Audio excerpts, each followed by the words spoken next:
name is Kristal Dixon. I'm the other Axios Atlanta reporter. So glad to be here with you all tonight. I'm excited to welcome our next two guests to the stage. We have Terri Lee, President and CEO of Atlanta Housing, and Courtney English, Chief Policy Officer and Senior Advisor to Mayor Dickens. Welcome, Terri and Courtney. How's that going? All right. So Terri, in one word, describe the current state of affordable housing in Atlanta. I know that's a bit much. Man, I should have gotten Clyde's questions. Turbulent. Okay. Turbulent. Can you expand upon? Yeah, when you think about Atlanta, and I've been in this city about 20 years now, and so I'm old Atlanta. For those, y'all supposed to say yes, she's old Atlanta now. And I remember when I first came to the city and we were working in affordable housing, it was a need, but now it seems like it's more of a desperation. And that desperation is not segregated to just one class.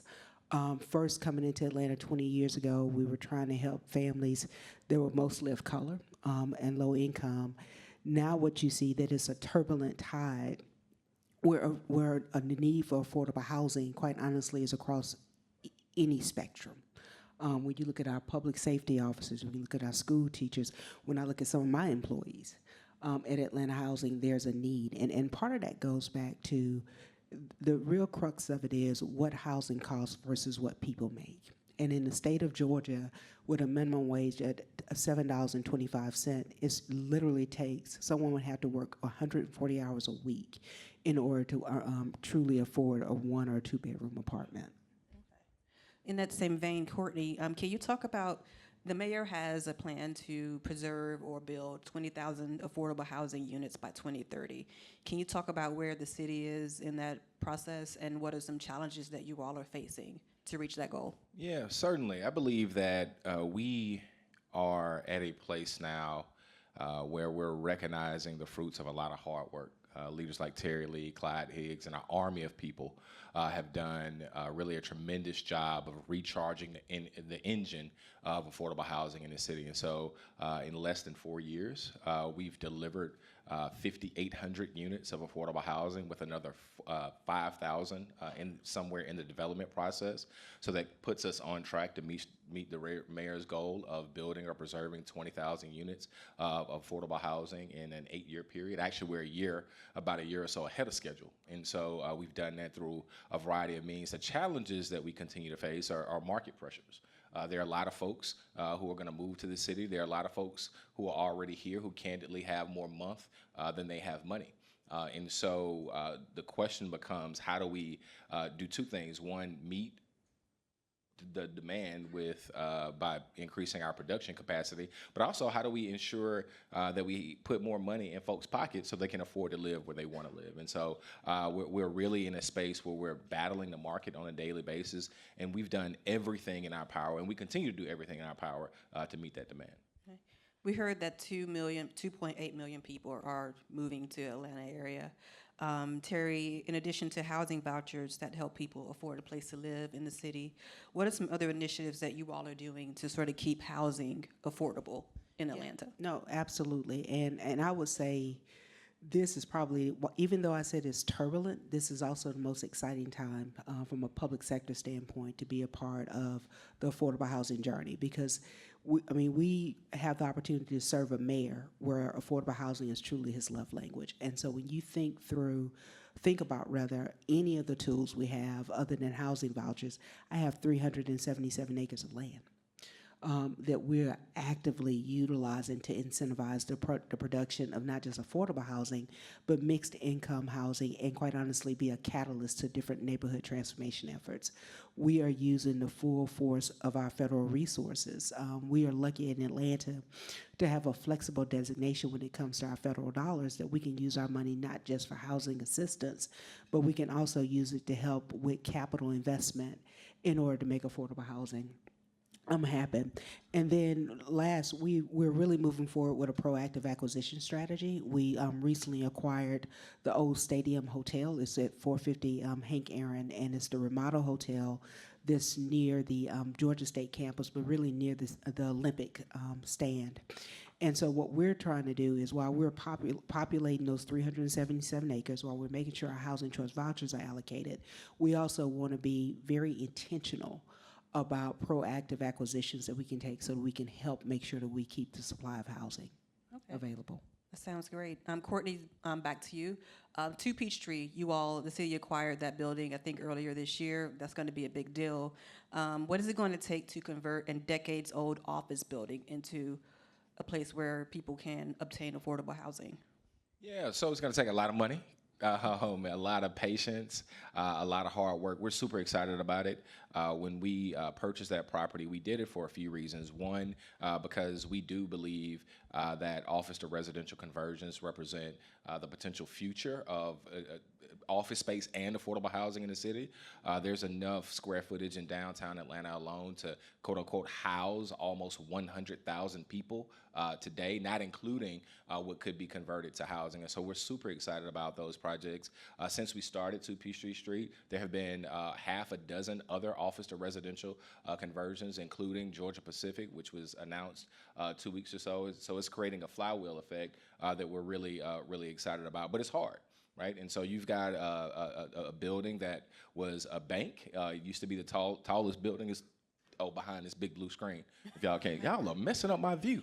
But if you look out the window, you'll see it. It used to be a bank, but what we know is possible. One, because other cities have done it, and not only that, 2 Peachtree Street specifically actually has a twin.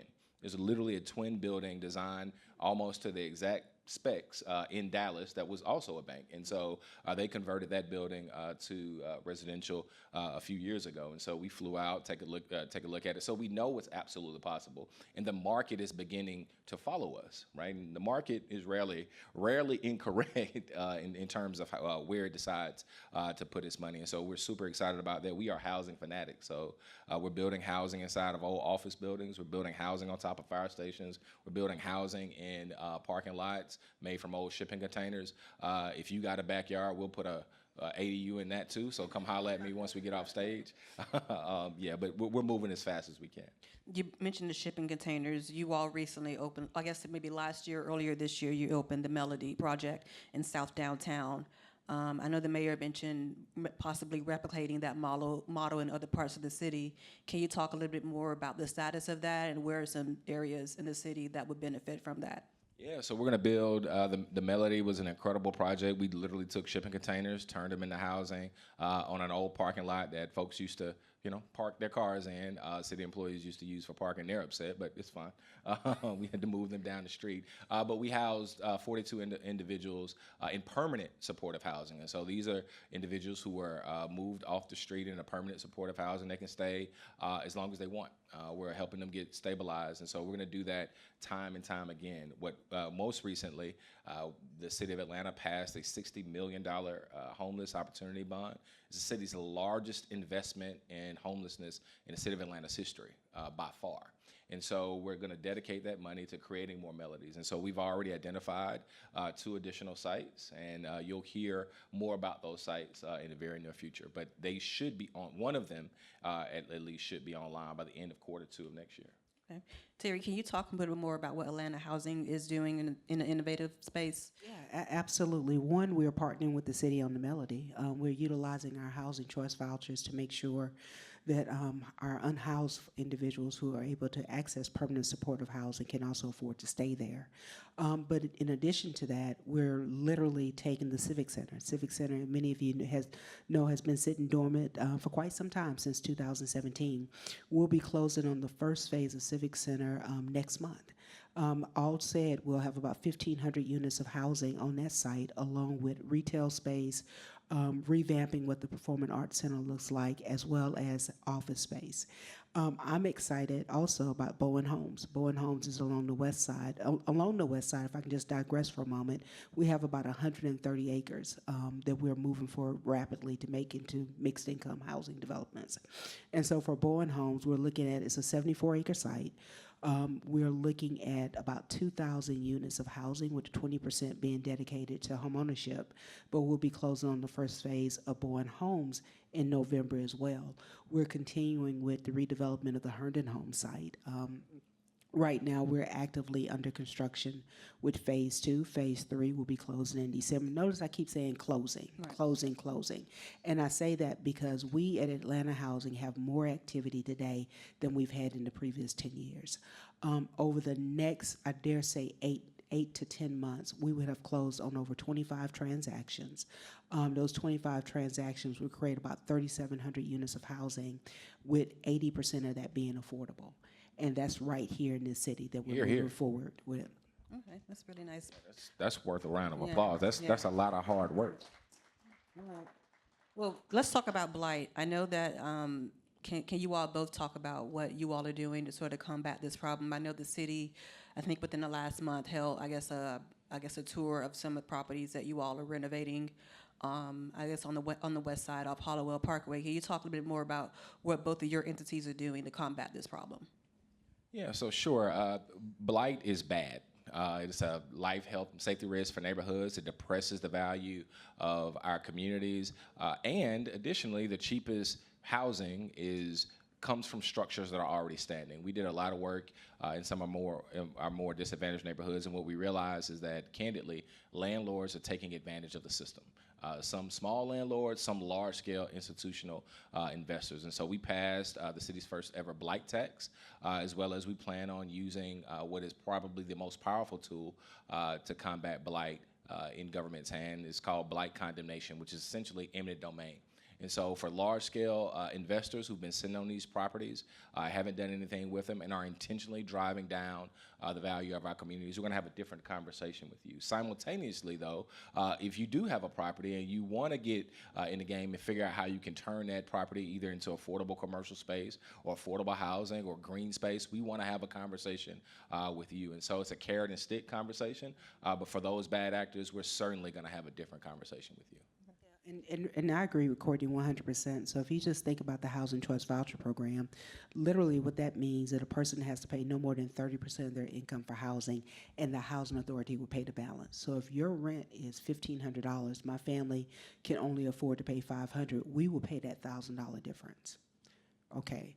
So if I'm paying $1,000 for, first of all, if my family is even having to pay $1 to live somewhere, then they should be in decent and stable housing and quality housing.